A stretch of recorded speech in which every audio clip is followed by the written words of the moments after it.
Hello friends, I welcome you in my official YouTube channel, Online Scam Advisor. Our today's video topic is Mylicon Drops review. In this video, you will get to know about this product. Is this product really works or not? So, let's start. Are you dealing with a gassy, fussy baby? Is no joke.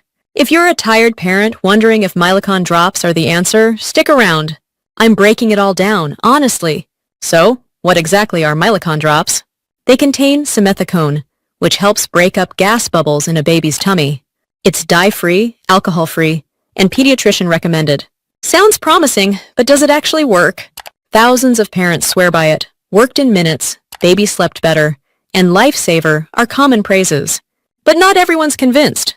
Some say it didn't make a difference, or that the effect didn't last long.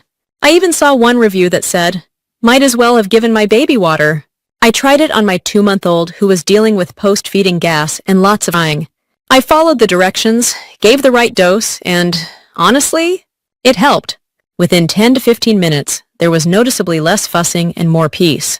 Not a miracle cure, but definitely a solid tool for the parenting toolbox. It's usually around $7 to $11, depending on where you buy it. Not too bad, especially when you compare it to the cost of sleepless nights and screaming fits.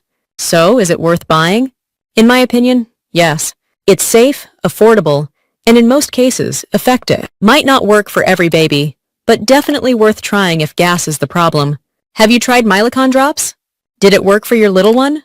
Drop your experience in the comments, and don't forget to like, subscribe, and share if you found this helpful. Thank you.